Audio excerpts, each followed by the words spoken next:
What is up, everybody? Happy Thursday, a rare Thursday show because I will be traveling tomorrow. But nonetheless, it is the Friday show spirit, which means I bring on people that I enjoy. And what we're doing is we're clinging to fantasy football season by any means possible, Theo. I know you're doing the same. You're Oh, doing yeah. a bunch of the best balls. You're doing everything. So we're doing an FFPC lineup today. Theo, how you doing, brother? What contests are you getting involved in? Like, I know you're You obviously know, doing this one, but what I'm else are you doing doing? I've been doing this one. I'll do the FFPC 200, the FFPC 35. I'll probably do an NFFC one. I like them both. They're different. FFPC, just a shout out to the two of us. We made some money in this last year. We hit it last year. So we didn't get the overall, but I think we won like a $350 prize. Nice Yep. little something. So I'll do a few of these. I'm not going to max enter it. I think that there's kind of a misconception that you can't win this unless you put in a ton of entries. I know that that there was one year where the person who won the $35 contest had like 100, literally maxed it, had 150 entries, Right. Yeah, yeah, but yeah. most of the time it's not. My buddy won this a few years back. Shout out to Austin Martin. We're in a couple dynasty leagues together. Really sharp dynasty player, but he took down the $200 contest. So it's awesome. I love doing this with you every year, Coop. I think this is our third year in a row doing a fantasy playoff contest. So this year we're going for it, man. We got to, dude. It's our. I feel like it's our flagship contest, right? Like this is an annual tradition for us, and we've been doing it all year, doing the weekly ones and getting ready. Now it's time. Now it's time to get it done. I'm doing a few of the other ones. I'm doing some of the underdog best ball. I'm surprised you. I I'll know. do some under. I'll do some. I'll Yeah, say yeah, that. I'll do a few underdogs, yeah. I'm but doing best. I'm doing that. I'm doing one with RT Sports with the Fantasy Alarm family. That's a one and done. I'm doing two one and dones. The Baby Bowl with Rob Norton and the Fantasy Alarm one. So basically, it's like you got best ball. Everyone knows how that goes. One and dones mean you set a lineup every week, but you can only use each player once. So it's like week one, if you use Lamar Jackson, you can't use him again. If he goes to the Super Bowl, you better hope you have an NFC quarterback available. In this one, you make one lineup, and that's your team for the entire playoffs. So it's like all year long, we're playing the weekly challenge. That's like checkers, right? You're going in and you're like, okay, who's the chalk? Who's not the chalk? This, ladies and gentlemen, is chess. You yeah. got to plan your moves ahead. You got to not necessarily try. Well, let me ask you, because this has been a debate within this format, how important it is to plan out the how you think things go. Before I give my take on that, I want to get yours. How important do you think it is to plan out, to sit back first and say, here's how I think the bracket goes? Well, I think that it's very important to plan out your quarterback. Quarterback is the one position where you're dead to rights if you have only one game played from the quarterback position. You're done. Even if like let's say you go with Jaden Daniels and he puts up 45 points and then but Washington loses the game, you're done. There's no way you can win because historically when you look at the top 150 rates, they'll be across the board. It's usually like 4 games and 3 games are about tied. They're both very high up there, and even 2 games from the quarterback, you still have some teams that get into the top 150. But there's like 0% of the top 150 are a single game quarterback. Quarterback Yes. is such a big driver. So for me, I worry about quarterback the most.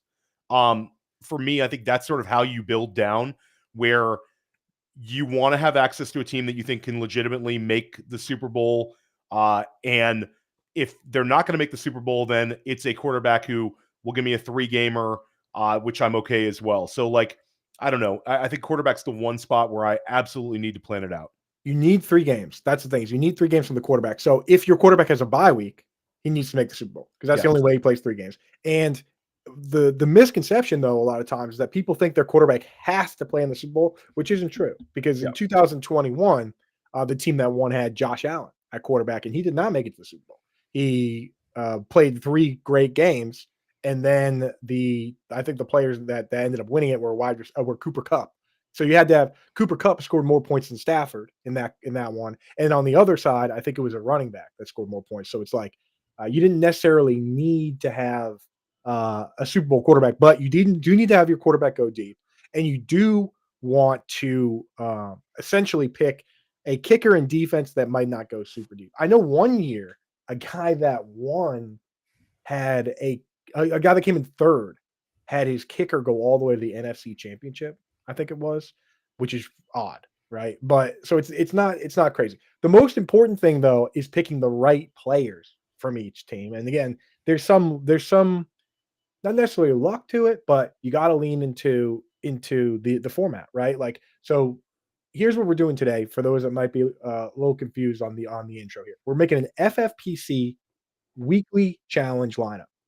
The rules for that are no draft, no salary. You can only pick one player from each team, and that's it. That's your lineup. And if they get eliminated, they're out. So we're going to go through and we're going to pick one Lion, one Chief, one Bill, one Raven, and so on, and try and put together this lineup. I created this little handy thing. I think the first thing that I kind of wanted to do, Theo, is go through and just kind of name the viable players from each team and kind of throw them together on a sheet here. And I'll interrupt. I'll say that if you haven't read Coop's article, you put out great articles on this as well, Coop. Thanks, dude. Yeah, Yeah, absolutely fire. I was reading it this morning because I did another one of these with our boy Alan Soslowski. Yes. And I always go to look at yours. So if you're listening to this or watching it, make sure you read that article as well.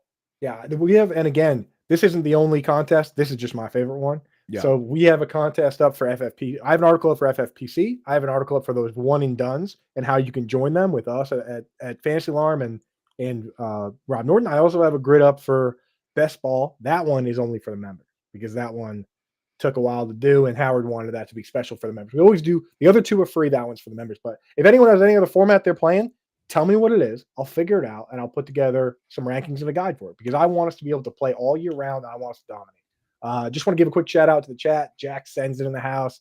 Ann Dunn, Ani Coop, Greg, Icy. Thank you guys for hanging out. Feel free to throw out any questions, any suggestions, and we'll hit on all that. But why don't we get into it?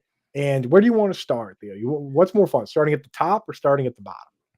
I think one other thing that you didn't mention was which teams you don't use at all. Right. That comes into a question is like, and we don't have to do that right away, but I think that was the only thing I would have added from what you talked about. And that's something I ran into with Alan Soslowski when we put together ours is you get to a couple of difficult decisions on like the final flex potentially with one of these two teams that might be one and done, because that could really hurt you if you fade a guy who drops like a 30-pointer in week one just because you're avoiding that team. So that's the only thing I would throw out there. We can start any way you want. We can start at the quarterback spot, or we can go wild card game by wild card game. So that's such a great point, Theo, because here's what your lineup has to be. A quarterback, 2 running backs, 2 wide receivers, 4 flexes, a tight end, a place kicker, and a defense. For those keeping track at home, that is 12 positions, okay? There are 14 teams. So you're not going to use 2 players from 2 teams. And historically speaking, based on the data that we've pulled from Fantasy Mojo, you do not want to – you will be in big trouble if your place kicker is on one of the teams that makes the Super Bowl. It's just they don't score as many points. You're dead in the water, Coop. Technically not. Technically, probably. You're probably dead. But sure. I will say this. If, like, let's say, for instance, the Sunday night game was the Super Bowl, Theo, I mean, the highest scoring Viking was Will Reichert, right? There you go. Technically. And I will mention this, which is also very important. There's a couple scoring quirks. Let's just get out of the way.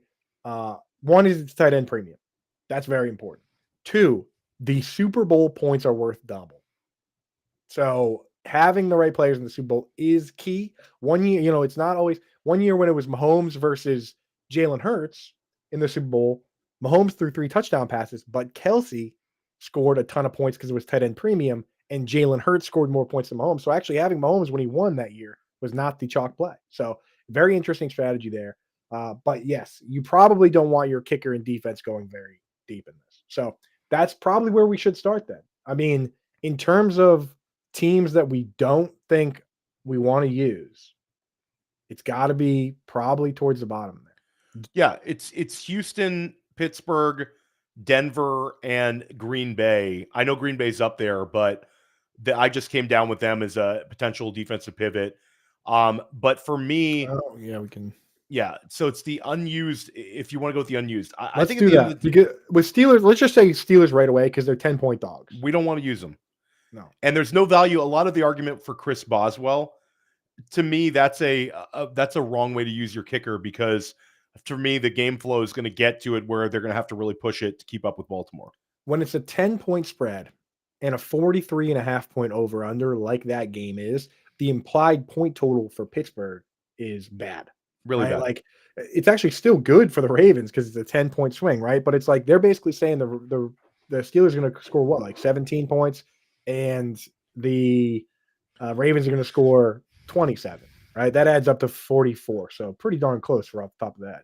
So not good. Like if they're going to score 17 points, Chris Boswell he better be kicking pretty much all field goals, which it's just not realistic for a team to be losing by that many points and just keep kicking field goals. I mean, I guess maybe if any team's going to do it, it's the Steelers. So we'll call them unused. We need one other unused team. Chat, what do you guys think?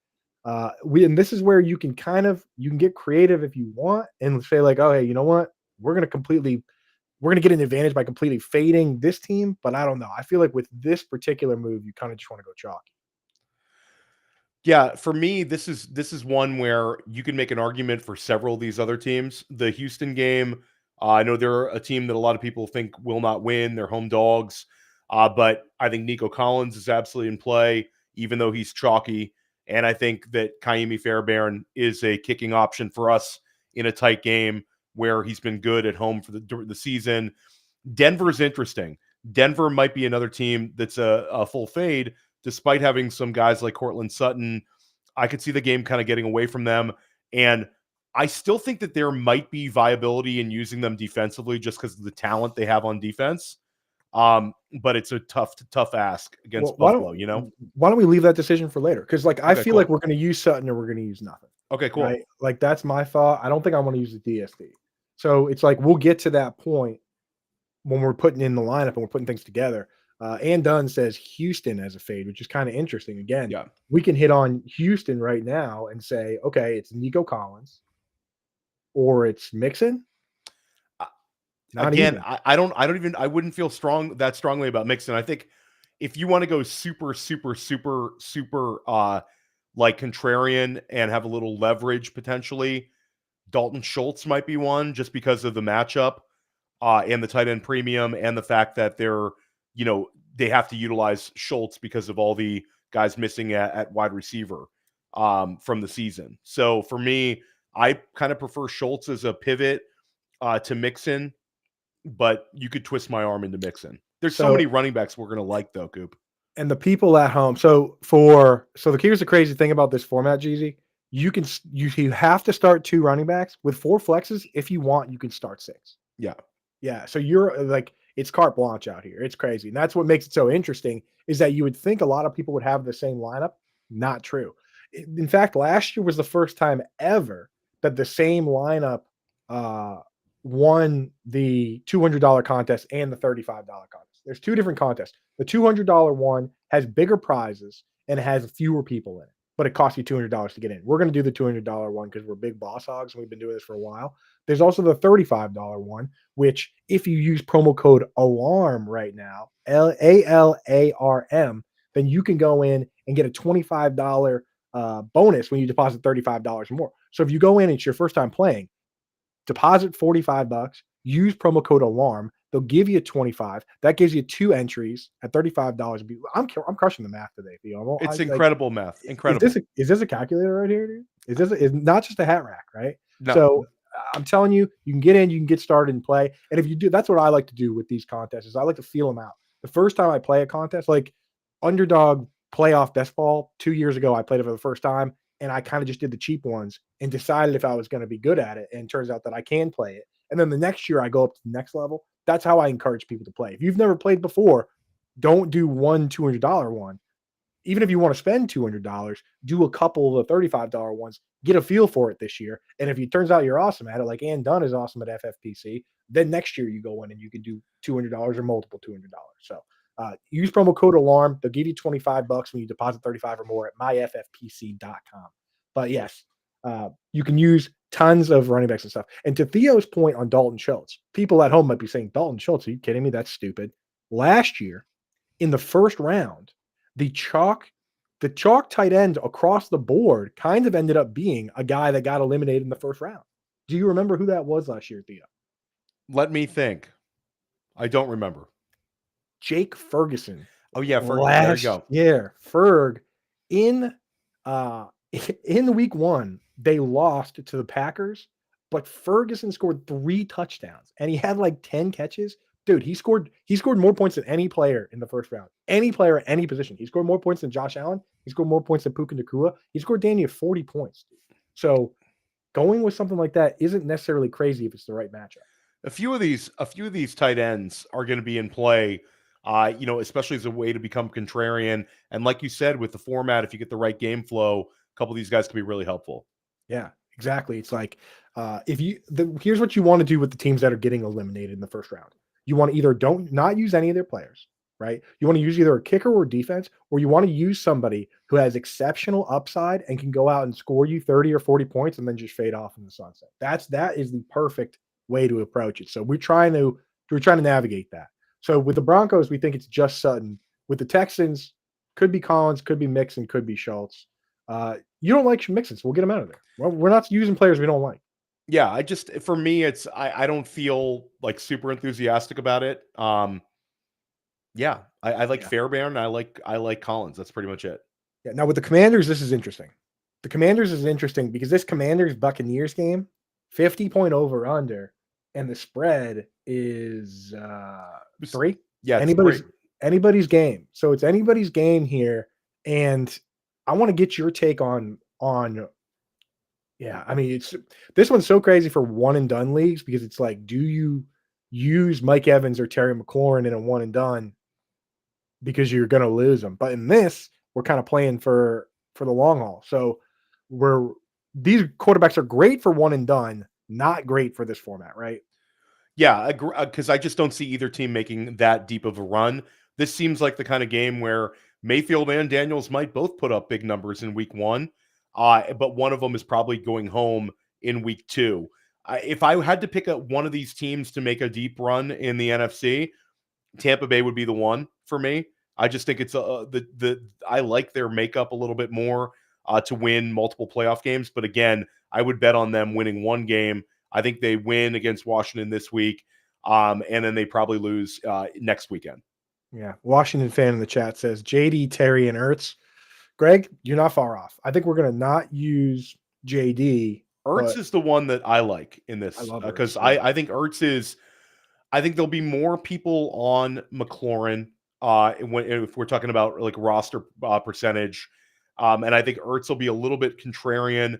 Also, the game flow, it just looks like a Zach Ertz game to me. You mentioned the 50-point total. Ertz could have a 9-catch, 6-catch, 7-catch game where he's providing a really nice one, and if he finds the end zone, you're thrilled to have used him. Right. And the thing with this game is you got to think about the game script of the game, right? The Buccaneers are bad against the pass, but they're very good against the run. Vita Vea and the gang have been good. So you don't want to use Brian Robinson Jr., but you can absolutely, and they've been terrible against the tight end. In fact, it's actually a really good matchup for Ertz here for a single game situation. On the flip side, the Commanders are terrible against the run. I think in DVOA, bottom 5 team, last I checked, but 4th maybe. So when we get to the Buccaneers, or actually, why don't we hit the Buccaneers right now while we're talking about this game? Yeah, I think Buccaneers that a lot of people are going to be on Mike Evans. It's a story you like. I think he'll be the chalk. For me, my favorite Buck to use in the postseason is Bucky Irving because I think I'm going to get 2 starts out of him. I did my early rankings. They dropped this week. An article over at Fantasy Points. I have Bucky Irving 21 heading into next season, and I think part of what's going to drive him up is going to be people are going to be able to see a full game in the playoffs where they've just sort of been reading about him, seeing red zone. I think you're going to watch him for a full game, and I think he's going to eat, and I think he'll do very well. And I get to leverage against the field because I do think it's like I have to use Mike Evans. A lot of people are going to say I have to use Mike Evans. I see one person in the chat mentioning Jalen McMillan. He's been red hot. I think that's, for me, I still would lean towards Evans on the chalk or Bucky Irving. Yeah, Icy's a very sharp gamer. He's got Lamar Jackson, Barkley, Gibbs, McConkey, McMillan, Cook, Jefferson, Nakua, McLaurin, Kelsey, Fairbairn. I mean, that's the kind of lineup you can build in this. Yep. This if you want to go out and really enjoy playoffs, because like if you do a draft, you really get cooked because there's so few teams.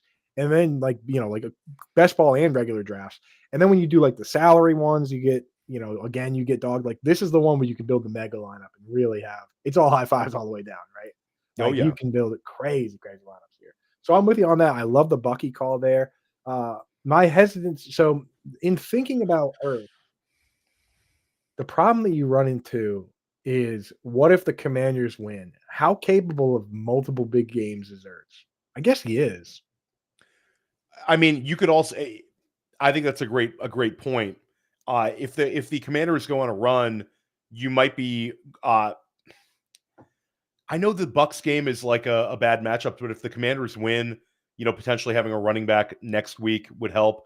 I just think it's more bet on it as a 50-50 game. Yeah. And be happy if your guy gets a second start if we're using this, but we have to use it because, like you mentioned, the 50-point total, and it's two teams with the offenses we're kind of excited about. Liam Cohen in the playoffs. For me, I think Tampa Bay is going to get the win, but it could go either way. Yeah. Yeah. So okay. Yeah. Because it's like if McLaurin scored 13 touchdowns this year. Yeah. It's like, would we prefer him for 2 games? But again, we'll get to that when we're making the lineup. Just so folks know the odds column here. This is not the odds of winning the Super Bowl; it's the odds of making it to the Super Bowl.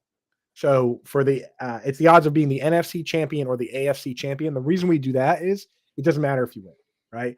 In the year that the Chiefs beat the Eagles, you didn't get extra points for winning for having Mahomes. So when Mahomes throws 3 touchdown passes and wins, and Ertz throws 1 touchdown pass but rushes for 3 and loses, Jalen Hurts was still the better pick. So in this case, we just care about making it to the game. We don't care about who wins the game. So if those odds look a little weird to you, especially with the Lions like being ahead of the Chiefs and all that, it's because it's the odds of just making it to the end. And you'll notice that because of how top heavy the AFC is, look at the odds at the top versus the bottom here.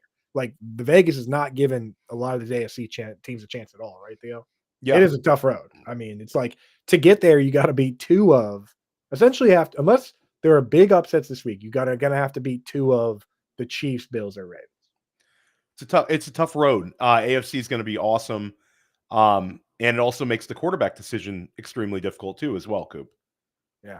Ann wants to, it's the quarterback decision is going to be everything here. Ann wants to know, what about Cade Otton?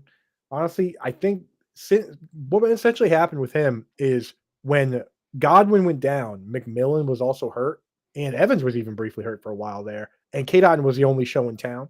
And then it was him and Evans, and he was okay. But then when Jalen McMillan came back, Jalen McMillan really took over as the second target there. Otton has been the kind of odd man out. I also don't know if he's 100% healthy, so we're just not using him. Go back and look at his game logs with the snap share next to it, and you'll see the snap share of everyone else involved. You know what I mean, like Evans and McMillan, and it's pretty clear why he's not getting the ball as much.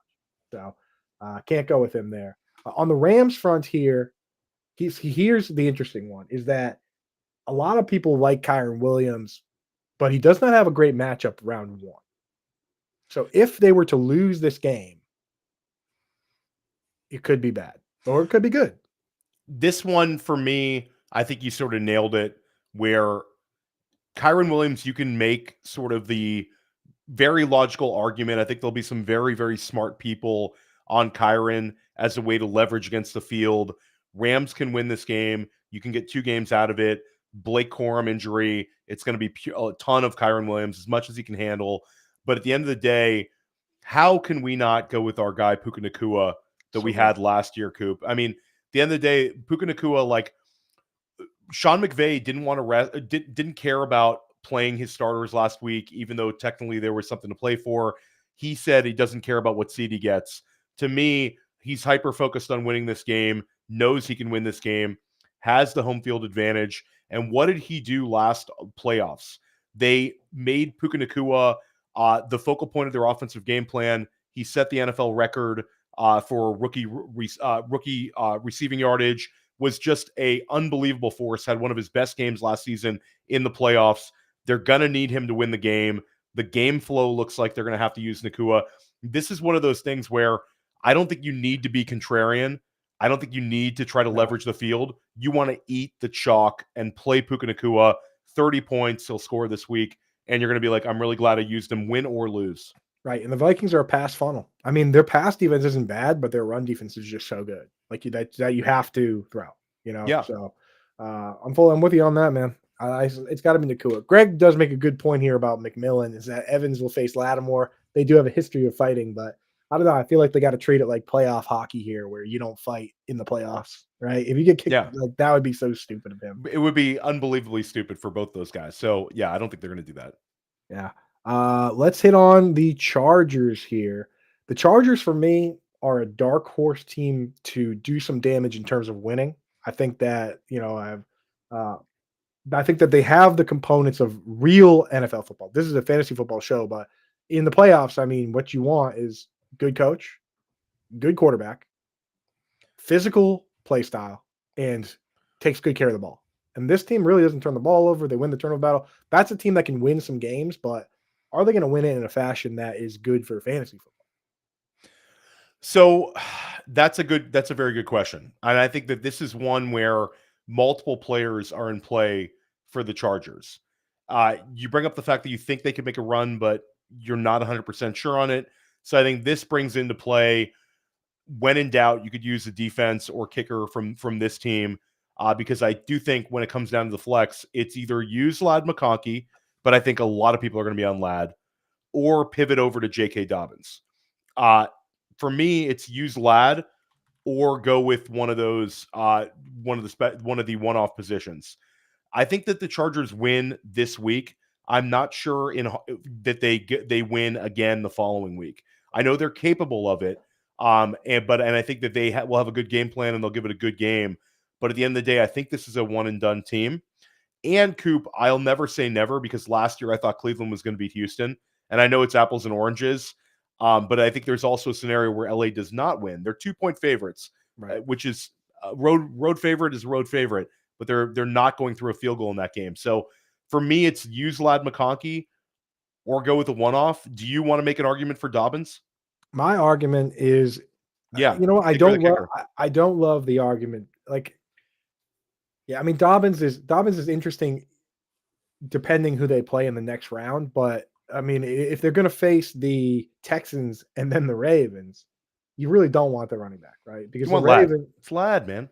I think it's got to be Ladd. Because I like the Chargers to make some noise. I think they can potentially win 2 games, just because of the again, coach and QB and the way they play. If they get the Ravens again, I mean, they already faced the Ravens this year in the Har Bowl and got beat pretty handedly, so that would be pretty rough. But you never know.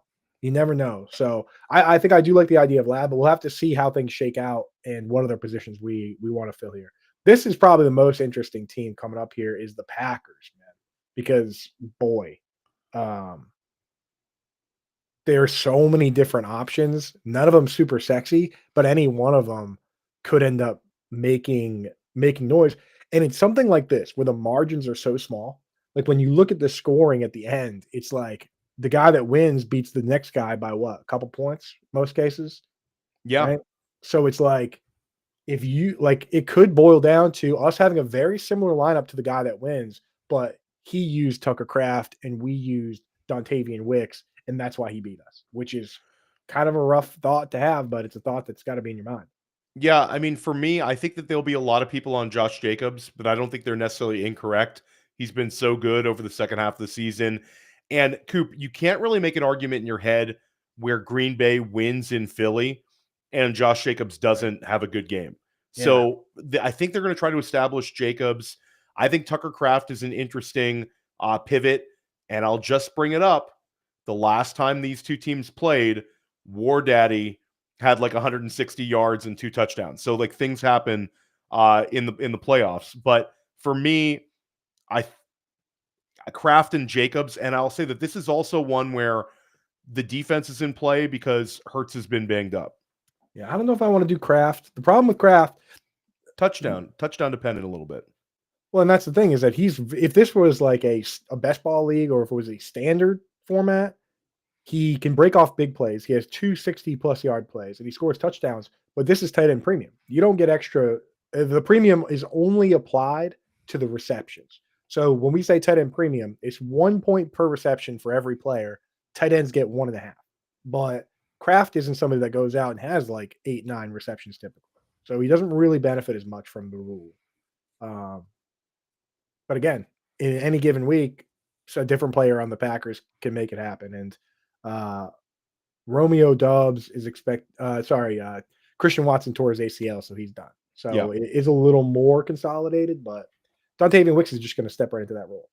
So I could be on board with as much as I've loved the Packers, and Josh Jacobs is a big reason I won a bunch of money on underdog.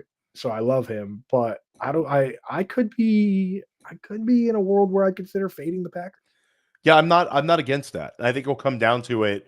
What happened to me last time was coming down to a Nico Collins versus Josh Jacobs flex decision. Because again, you're talking about which team to fade. That sort of comes down to it. So Right. yeah, I don't mind fading the Packers completely. I think that's a really tough place to win. But I will say, last year in the playoffs, that was a team that went into Dallas, won the game. Jordan Love does have experience doing this, and they for about 3 quarters, it looked like they were going to do it 2 weeks in a row. So I think that this is a team that we can't completely discount. And Coop, when it comes down to Vegas, is not discounting them because they're less than 10-1 to win to make the Super Bowl. Yeah, exactly. And I think the reason that is because of the seeding kind of basically tells you if the Packers do beat the Eagles, which is a very tough game, they aren't likely to get the Lions next week, which kind of punches them, but it gives them a good shot of making it to the NFC Championship. That's why you look at like the Steelers. The Steelers have to play the Ravens, and if they win, they're still the worst seed, so they're gonna play the Chiefs if they win, right? It's like that's why the Steelers' odds of winning the AFC Championship are terrible. But for the Packers, if they can win this week, much easier path. So definitely got to keep that in mind. With the Vikings here, this is superstar territory. I mean, there's no world where we use Addison over Jefferson, right? Well, I was going to say that's the contrarian. It depends on how chalky you are elsewhere, because I think everyone's going to be on Jefferson. That's the one. And Addison there's been several weeks where Addison's outscored him. So it's not like this is out of the question. He'll have more advantageous matchups. Potentially taking away Jefferson is the entire game plan, and Addison gets loose for 2 touchdowns, and you get your big smash week out of Addison. Addison's really good. Also played at USC that last year, going back to LA for that. Just a little like subplot. I'll say that the one, if we're both on the Rams, this one I could just say that the Will Reichert is a very good kicker. You might get a really big one depending on how the game flow goes, but I think it's a wide receiver or nothing. Okay, let me ask you this: who did you and Alan Seslowski use in your other lineup? I believe we went with Jefferson in that one. Yeah, But I don't mind going with Jefferson so or maybe this is where we go Addison. Yeah, I think it's one of the 2 wide receivers. I think that this is the way that the game's it's gonna be a great game, and it's gonna be potentially a high scoring game. So we're gonna want access to one of those wideouts. It's a good matchup for Aaron Jones, but I really don't like the amount that Cam Akers played. And Cam Akers was playing, And he looks good too, he Coop. looks good, and not just in garbage time. He played in the he was playing throughout the entire game. So and then TJ Hawkinson, decent matchup for him, but I mean, I feel like there's a number of these teams that have been kind of holding back. I mean, the Bills told us they were. The Bills came out and said, Josh Allen straight up said, we got to balance winning these games and not showing too much. So we know that they are holding back a little bit. I wonder if maybe Hawkinson goes from playing like 60-70% of snaps to this week playing like 90%, but again, I don't know if I want to go there with Hawk. The year before last, the team that won the $35 contest had 4 tight ends in his lineup. Yeah. I mean, it can happen. You don't have to do it, but if you hit on the right number of tight ends, and you get 1 or 2 performances where the guy has an outsized performance, like you mentioned Ferguson, Right. then you're looking really strong. But I do think that's one thing where if you're playing this tight end premium type postseason contest, you don't need to go into it like saying I need to cram in all the tight ends. Right. But I think you can use it as sort of a tiebreaker if guys are equal. Exactly. So we'll put his name in there. I mean, the year before last, the guy that won the $35 contest, he had Travis Kelce, TJ Hawkinson, he had Evan Ingram, which was the kind of curveball. And then he also had Dalton Schultz on the Cowboys, which that year I think Schultz was like tight end 3 during the regular season. So that wasn't a crazy play. But the Ingram play, Ingram came out and just had like I think one game with like 10 catches or something. So again, that's the tough part. You think about it. It's like if the Vikings lose and Hawkinson outscores Jefferson and Addison, then you've locked in that you'll finish ahead of a number of the people that started Jefferson. And same goes for Addison. Like if they play one game and these guys outscore Jefferson, then everybody that has Jefferson just kind of files in below you for the most part, which is kind of crazy. That's one of these things. If they play 2 games though, the odds of Jefferson outscoring the other guys becomes, because the probabilities become higher. Like he can score fewer in this game as long as he has a big game the second one. So a lot of strategy goes in. I love this for me. Yeah, it's awesome. It's the best. All right, Eagles here. Well, they held Saquon out of the final game because they want to unleash him in the playoffs. He's going to have a huge roster percentage. I think he'll be higher than Hurts, and he'll certainly be higher than A.J. Brown. So A.J. Brown, to me, would be the leverage play unless you want to use Hurts as our quarterback. But I don't either. He's been injured, and also I don't think Philly makes the Super Bowl. Me neither. So good. So it's going to be Brown or Barkley. And the thing about not using Barkley is that it hurts and it sucks because he's awesome. It's almost like you got to lean into your heart a little bit in these ones. But you're right that so many people are going to use them. And, if AJ Brown could easily outscore him. This is full PPR and you never know. And the last time these two teams played early in the season in Brazil, Saquon Barkley had 24 carries for 109 yards and 2 touchdowns on the ground. And he caught a touchdown pass as well. He had 3 touchdowns. And that was sort of like the Saquon season. He went to being the 101 in those late FFPC drafts. He was sort of the chalk 101 in Vegas after that game. So that was the start of this magical season. It would be sort of like poetic for him to have another 2 touchdowns at home in a playoff win over Green Bay, and he just slices the Packers this year. So, I mean, I think it's hard to go against Barkley. Yeah. I will say A.J. Brown, though, if we think that Philly can make the NFC title game, you'd have complete leverage against the field, potentially with a really strong playoffs from A.J. Brown. The guy's awesome. You never know when it's going to happen. He's had success in the playoffs before. So for me, that would be the one, but I'll eat the chalk here with Barkley. I think you can get different on other teams. Just eat the chalk with the guys like Nakua, guys like Barkley, and then pick the rest. I feel that's exactly how I feel, is that like we're gonna have some spots where we're different, but I love Barkley. And again, we can only folks are joining us late. I see BT Voico, thanks for joining us. We're making an FFPC lineup. We're going through and we're naming all the players that we think are potential guys we can use. And then we can only pick one guy from each team to make this lineup. So it's like people might be saying, oh, why don't you just start Hurts and Brown? You can't do that. You can't start Hurts, Brown, and Barkley. You can only pick one. So that's the thing here.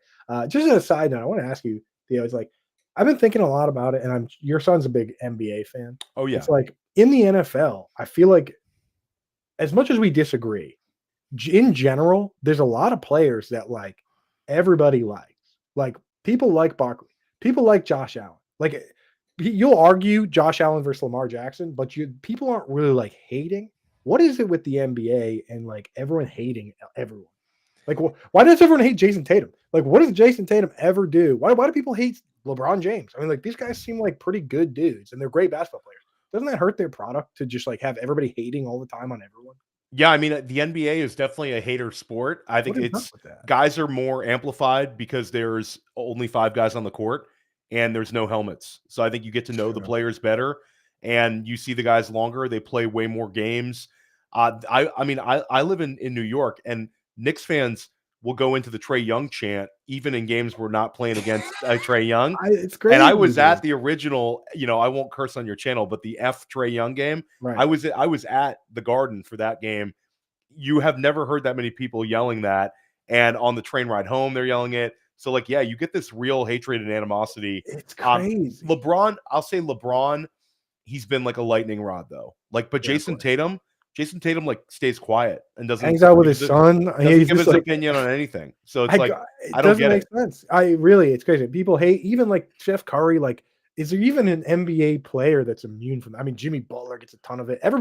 It's like everybody, dude. Obviously. Well, there's not. It's not everyone.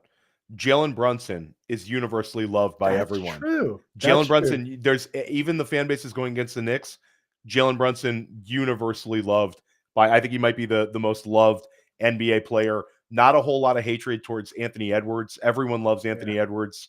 The Joker. People like the Joker too. Oh yeah, so I guess there's a couple. It's like Joker's like George Kittle. Yeah, but it's just crazy to me how there's so much animosity. Doncic got the hate last offseason. In the playoffs, people were hating on Doncic. So there's a lot of hate for Harden, bro. It is crazy. James Harden. Yeah, James Harden. I feel, and again, it boils down to, and we got to talk about football here, but it boils down. I feel like it starts with a lot of the analysts, right? It's like Charles Barkley will say some stuff, and so will Shaq and these guys that you would never hear from an NFL guy. No, you won't hear him come out and Kevin Durant. The things they've said about Kevin Durant is riding the bus. You just won't hear that in the NFL. So I don't know. I think that's something that might need to fix their product there because that product's struggling. NFL product rules. All right, back to what we're doing here. No more NBA talk. Ravens. This is you have three choices, Coop. I know. You have the overwhelming chalk will be on Lamar and Henry. I think, and I'll say this, every team that doesn't go with Lamar Jackson as their quarterback is going to pivot to Derrick Henry. Mark Andrews is obviously in the play as well. He's been red hot. He's sort of a contrarian pivot to both of these guys because I think he'll be the third highest in terms of the rostership among the three, and I don't think it'll be close. So I actually have used Andrews before in this contest. I don't mind having enough access to him. I think you can build your lineup with Lamar Jackson. I do think Baltimore is capable of making a Super Bowl run. Great stat my buddy gave me, and I'm sure you already know this one because you know every single stat. But it's 12-year gaps between Ravens Super Bowl wins, and it was Flacco and Dilfer, and now it would be Jackson. And both of those, Flacco and Dilfer, were both 28 at the time. I'd have to. So I did see that one. Okay, I was going to say I didn't know this one, but I did. My buddy shared that one with me. He just turned 28. 28. So the 28-year quarterback thing. It's very odd, but I do think that Baltimore. I thought last year they had enough juice that they could have made the Super Bowl and potentially won it. And then they had the huge letdown game in Baltimore. I do think that this year they'll be able to get off to a really quick start, beat their rivals. This has been sort of this is like the Achilles heel for Lamar. He beat Pittsburgh last time he's playing them, played against them, and now he could beat them 2 times in a row. And then Baltimore makes a run. So I'm not opposed to using Lamar. You also bring up the fact that you don't need to necessarily play in the Super Bowl. You can just play 3 games. So we would have that potential with Lamar. But for me, I tend to go with a different quarterback. And I think it's going to be it's a Derrick Henry or it's a Mark Andrews for me. But I don't mind doing a Lamar team as well because I'm going to have 1 or 2 of those. Yeah, I kind of like Andrews because you have to use a tight end. Yeah. Right? That's the rub here. So we'll have to see on that. Interesting note on the 28-year-old quarterbacks, right? That historically only 2 quarterbacks aged 28 or older had run for over 100 rush attempts. And that was Cam Newton and Michael Vick. This year, Josh Allen joined the club with 102. So just barely. He ran less than usual. So Lamar Jackson, big question next year. I think these guys are kind of built different, But again, think about Josh Allen. If it was still a 16-game season, he would not have. Well, actually, he didn't even play last week. So he just barely ran 100 times. So in your dynasty leagues, these guys probably are going to have to convert to pocket passers at a certain point. But I digress. I think those are the 3 guys we got to use.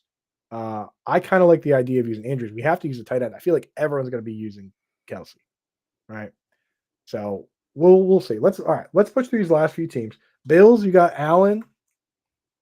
We're not going to use Khalil Shakir or anybody, are we? No, I think if you want to go contrarian, it's James Cook because the potential touchdowns he could score. It's so hard for me not to use Josh Allen. It's another team where, like, you could think about Buffalo making the AFC title game, losing, and you still needed Josh Allen to win this contest. Yeah. Well, Ravens, good point by choosing Nose Flowers this week. Already ruled out. So we're not going to use like Bateman or anybody though, because the thing with it, Bateman's interesting in a one and done league. That's where I'm using Bateman, but in this we think they're going to win. So yeah. I'm with you, Allen or Cook. Dalton Kincaid really has just been quite a disappointment, so can't go with him. On the Chiefs. So for me, with the Chiefs, it's Mahomes and Kelsey, but I'll throw Xavier Worthy in there as a viable one because I think that there's a scenario where he plays well, he scores touchdowns in consecutive games, maybe gets a long one. And again, I am tending to lean towards Buffalo and Baltimore and not Kansas City. But again, Mahomes, you have to consider him. They are the favorites to make the Super Bowl, and he's been there a lot. Every time you want to fade him, he throws 3 touchdown passes. So I think Kelsey will actually be the chalk. It's hard for FFPC gamers to get away from Kelsey in the postseason contests. And like you said, he's been very, very good. And I think Mahomes and Worthy would be sort of like my dark horse if we want to get contrarian. Right. And you know what's even like if I was going to make like 10 of these teams, I would actually make a DeAndre Hopkins team, as crazy as that sounds. Because with some of these teams, I wonder if they've been kind of limiting certain guys while they're coasting, and they have been coasting. When was the last time they played a game where they really competitive game? I wonder if the Bills and the Chiefs and some of these teams have some things planned for some of these guys. So I don't know. It is a contrarian play. I don't necessarily think that Hopkins is toast. I've seen him pop with Mahomes. So if I was making a lot of teams, I'd go there. Making just one, which is what we're doing here, I'm not going to do that. And the last one, the Lions. Got to put Goff's name on here out of respect. You have to. And that's the one where I think that if you're looking for big leverage against the field, Goff is one where no one's going to use him. It's like the one team that has projected to go very, very deep, and they're a real Super Bowl contender where no one's going to use their quarterback. Everybody's going to be on Gibbs, and if they're not on Gibbs, they're going to be on Amon-Ra St. Brown. And then because of the format, you're going to have some people using Sam Laporta. So for me, if you want to get really, really weird, Goff would be the leverage play here. And then you're betting on him having a couple of big weeks. But again, I'm not saying that I want to do it, but I'm saying that it is a viable leverage play because it's no one's going to have that. Yeah. Now the one thing about it, as crazy as it sounds, if the Vikings had beat the Lions, I would be more inclined to use Goff. Because I think with pocket passers, you almost need 4 games out of them. With these mobile QBs, like you could potentially get 4. Like if you get 3, think of it this way, Theo. If we get 3 games from Josh Allen and he doesn't go to the Super Bowl, let's say the Super Bowl is Chiefs Lions, right? You could get 3 games out of Josh Allen, and then it's his 3 games against 3 games from Goff and Mahomes. I think that Allen could potentially still score more points, even with the double points in the Super Bowl. I guess the Super Bowl does make it so it's quote unquote 4 games, but yeah, I mean, I don't know because like if your quarterback plays in the round 1 and makes it all the way to the Super Bowl, that's basically 5 games worth of points. Yeah, I mean, I think that's a great point. And again, I'm not advocating for using Goff. I think that this is one where Amon-Ra St. Brown and Gibbs are both fine answers. It's do you think there's going to be a Laporta smash game in the mix? And it's not just which could really shake up this contest if he had 1 or 2 of those. Yeah, I feel like it would have to be to pick Laporta, you need to envision the Lions playing only 1 or 2 games. Okay. I mean, I think what are the odds of Laporta coming out and having 3 monster games? Or his true monster game is in the Super Bowl. It's possible, but I think for me, it's hard to get away from Gibbs and it's hard to get away from Amon-Ra if you don't want to use Gibbs. Right. I think just again, I think that Amon-Ra will be less rostered. So if you, but I don't think it's going to be as close as, I don't think it's going to be as big a gap as some might think because Gibbs was so good. Because Montgomery's going to be back, all these little things. I think it'll be Amon-Ra, like, will give you a little bit of leverage, but not like exceptional. I think you're just adding these guys because they're going to score a ton of points in the playoffs. They're at home. This is their chance. Vegas is already telling you that they're favored to make the Super Bowl, and by very, very strong odds too. The gap between 125 and 350 is really significant, and the fan base has been just starving for it. So I think using one of the two offensive linchpins for Detroit makes a ton of sense. Yeah, I think that we're ruling out Hurts, right? Because we don't like the Eagles to make it deep. So And Jameson, I'll say Jameson got thrown in the chat. It's just the consistency with the scoring. Like, I think Jameson could give you one really, really big game throughout the way, but I don't think he's going to give you enough that it would be so effective that we'd want to get away from. The only way he gets you is if he has some insane spike week game where it was, and that would hurt. But I think when you're betting on it, I think Gibbs and Amon-Ra could give you multiple 20-point weeks or 25-point weeks. And if you're going to do that, you got to lean all the way into it. So if you're going to go with Jameson Williams, again, this is one of those players where how likely is he to string together 3 really, really good games? Unlikely. But can he be the highest scoring guy in one game? Yes, again, we've seen it, right? So if you're going to pick Jameson Williams, what you should do is kind of project the Lions to lose in your decision-making process.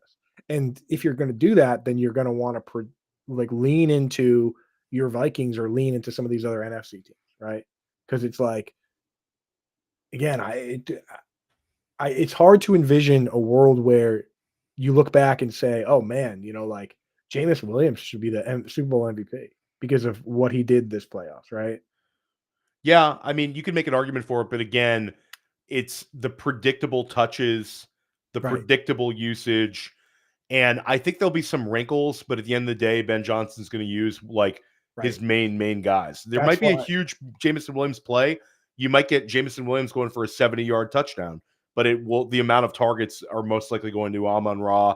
This is their guy. Amon-Ra is, I mean, did you see the what is the shirt he's rocking this week? He's selling these just a slot guy shirt.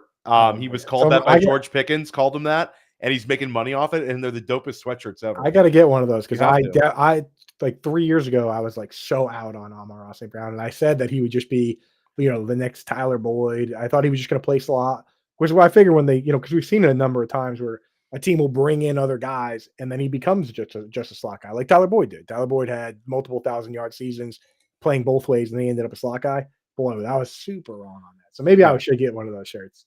I got to contribute something to him. Yeah. But yeah, so that's my point too, is that and if you think about it, over the course of multiple games, Amon-Ra St. Brown and Gibbs are going to outscore Jameson Williams, in my opinion.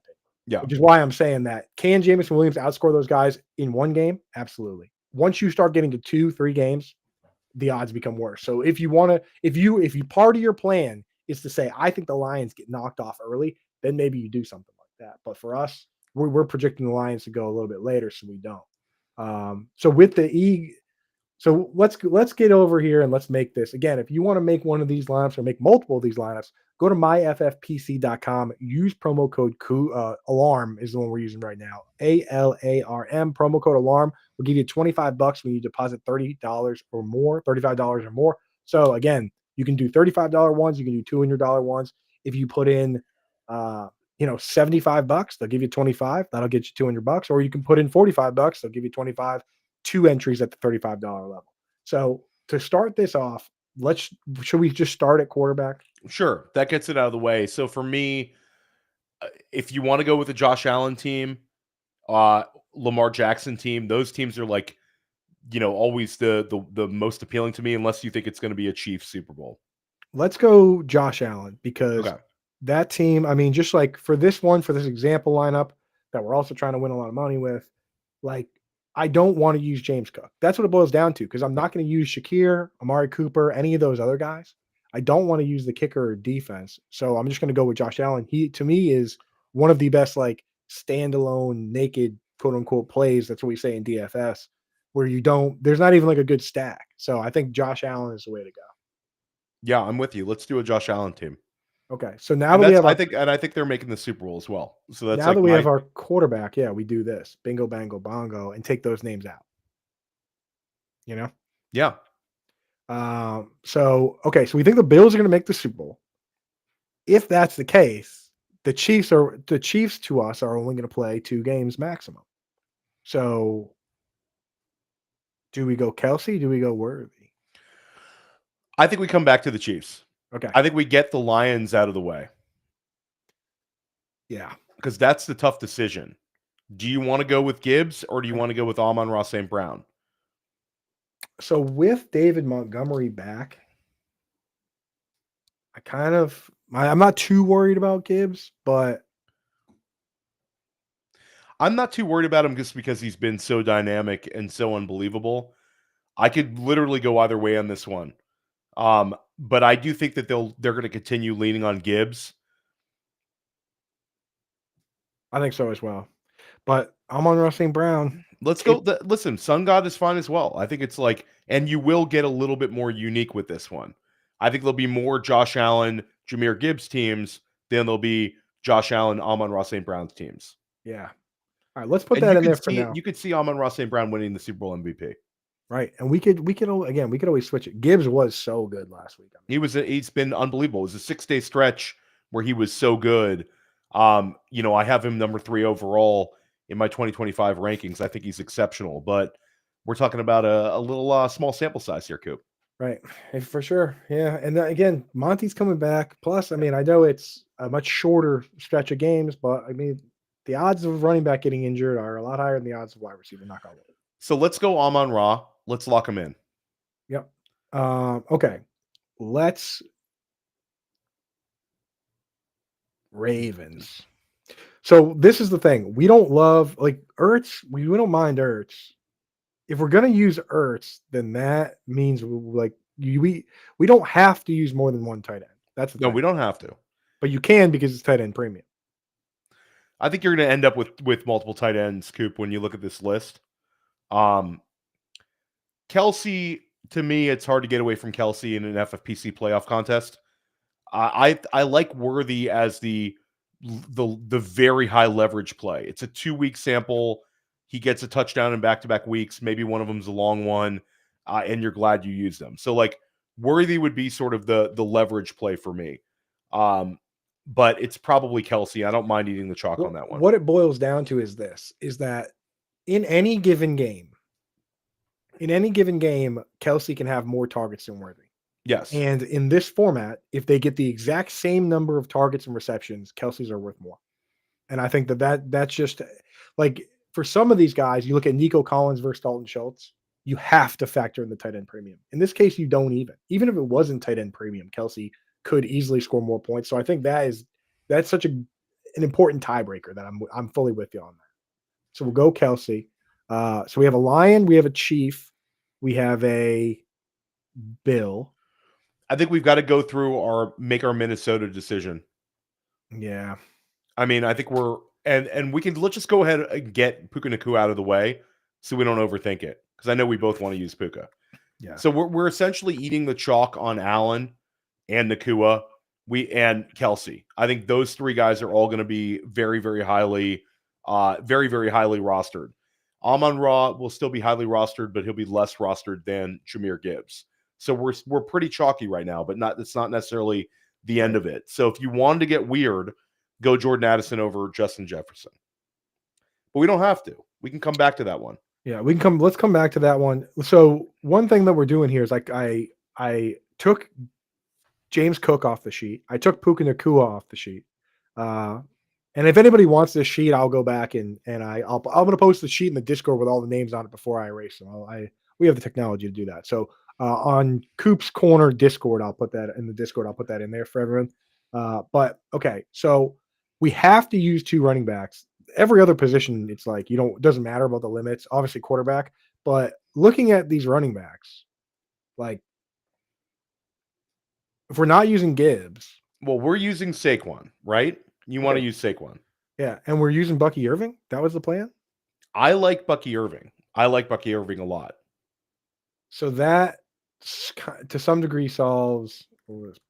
Spelling Barkley right also would be helpful for that. If we do that, that really kind of opens up what we're.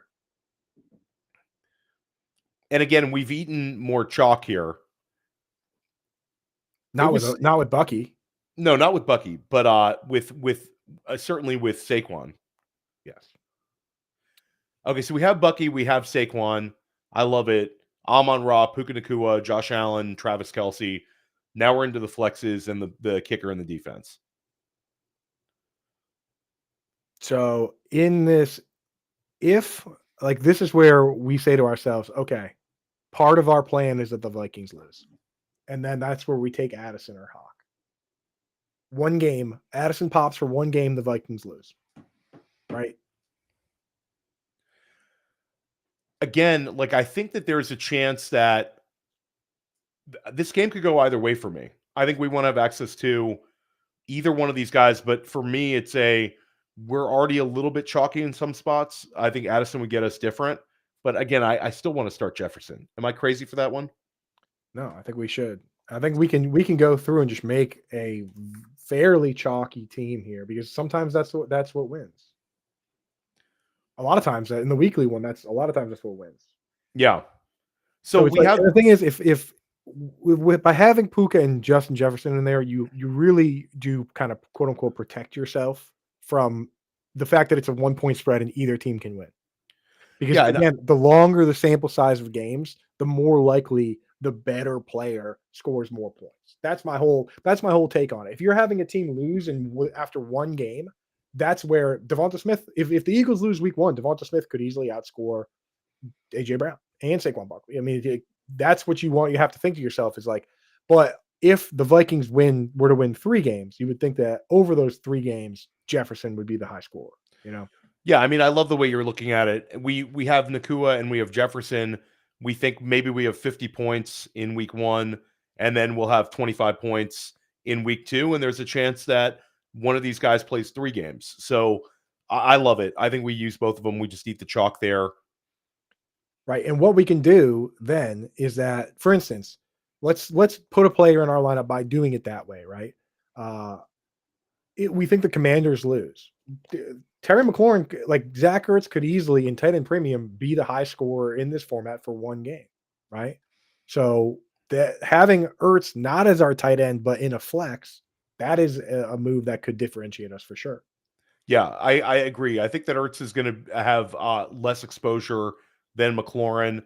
But again, you also have to factor in that Washington's going to be all over the place. So using McLaurin is not the worst thing. The guy did have 13 touchdown catches this year. I like using Ertz though. I think it's an Ertz game. Because by using Bucky, we're kind of leaning into the narrative that the Buccaneers win. The running is the luxury of the winning team in most cases. Yeah. No, I'm with you. All right. So we go there. That gives us some differentiation clout, right?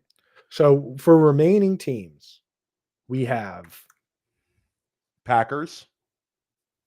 We have the Packers, Texans, Chargers, Broncos, and Steelers, but we're not using them.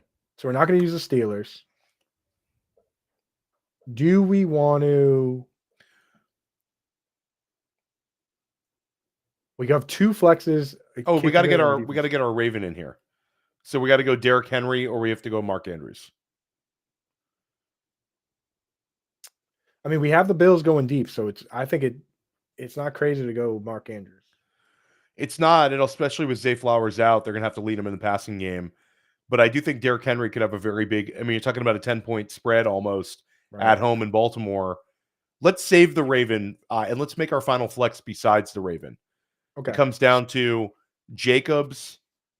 Yeah, you got it right here, yeah. Nico, Ladd. Jacobs, Nico, Ladd. Oh, I like the Chargers to be the dark horse here, so I like Ladd. Okay, so let's go Ladd. Again, Ladd's going to be chalky, though, so that makes me want to go Mandrews over Derrick Henry. And again, it's tight end premium. And for me personally, how it goes with me. Like, if we win, with multiple tight ends, 3 tight ends in the lineup, then it's just, it's good for the brand.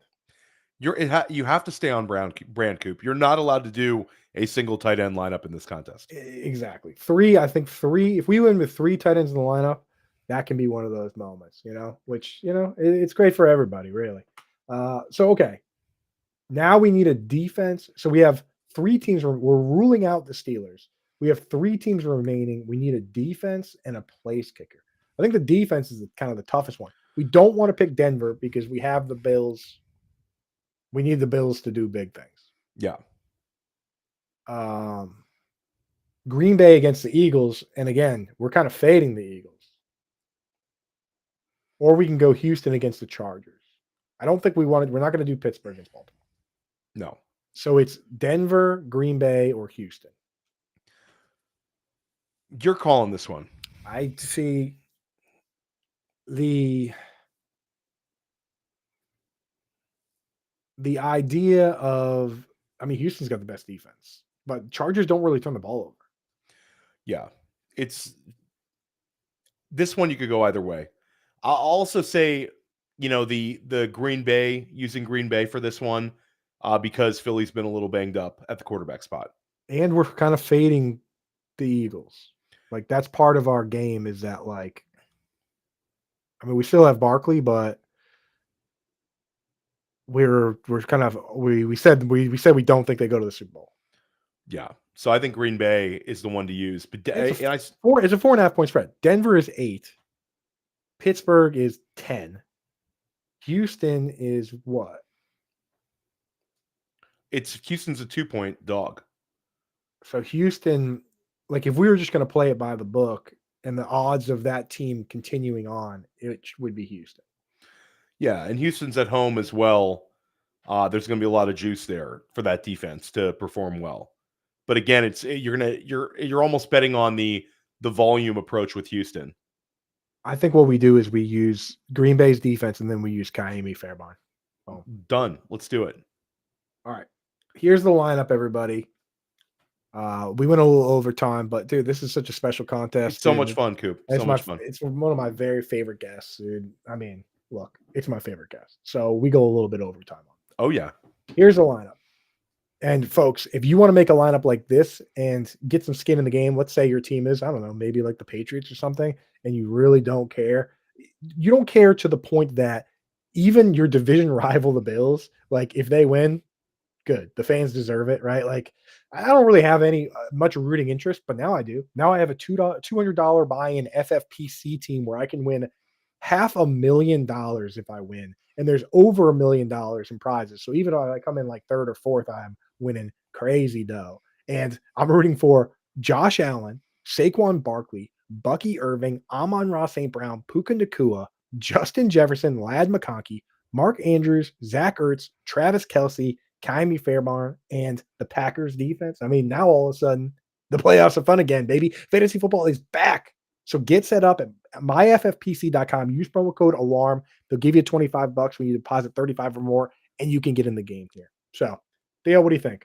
I think it's in the bag. I'm already going to go out and start spending this money this afternoon. I would. I think if we win, then maybe not courtside because, we got to be responsible. But, we're getting crazy tickets to the Celtics when you come up with a fan. 100%. 100%. We're getting lobster rolls. That's how much money we're going to have. We're getting lobster rolls in Boston at market price. All the lobster rolls you can eat, Coop, if we take down the $500,000. Man, I don't know if you realize how expensive lobster rolls can get in Boston, but maybe not all you can eat, but we'll get a couple. All right. 100%. Yeah. All right. Tell everybody where they can find you, man. Tell everybody what you got going on, and we'll get you out of here. Yeah, you can find most of my work over at Player Profiler and at Fantasy Points. Coop and I are going to be dropping podcasts this offseason as well. The last one I dropped, I did School of Scott with Scott Barrett, and check out my top 25 for 2025, my early rankings. It's a really good article over at Fantasy Points. And I'm doing another one of these over at Player Profiler with Alan Sislowski. If you want more FFPC Playoff Challenge information, that show should drop later today or tomorrow morning. Boom. I've got all sorts of articles up for every playoff contest. Look at this one, Theo. One and done contest. Ready? if I knew how to share my screen. If I wasn't brand new to this. Look at this one. Ready? Boom. All the Love it. teams with like how I feel about them, right? Like each player along the way. I've also got, look at this. We'll share this tab. Oh wow, look at that. Playoff best ball grids where it's got Oh, I kind of love that. where you need to take guys if you want to get them. I'll send this to you, dude. This one's behind Oh, the yeah. paywall. Don't be screenshotting this, No, okay? I won't. I'm not. Shout out Howard Bender. Yeah, I'll send that one to you, dude. But yes, if you're a Fantasy Alarm member, the best ball one is for members. The other ones are for everybody. There's an article up for FFPC. There's an article up for one and dones, and there's an article up for everything. Like, I'm a man of the people. Whatever you guys want. If there's a format that you play that we don't have an article up for, tell me. I'll get it up before the game starts on Saturday because we got to win. We got to win. There's only so many trophies left to win, and then it's back in the off season. We're doing Dynasty. Well, And next week, second chance FFPC challenge. right. You know, they're gonna drop another one, Coop. Tell me. We'll do it on your channel. Let me know. I'm down. I'm down. All right, brother. Thank you so much for coming on. Chat, thank you so much for hanging out.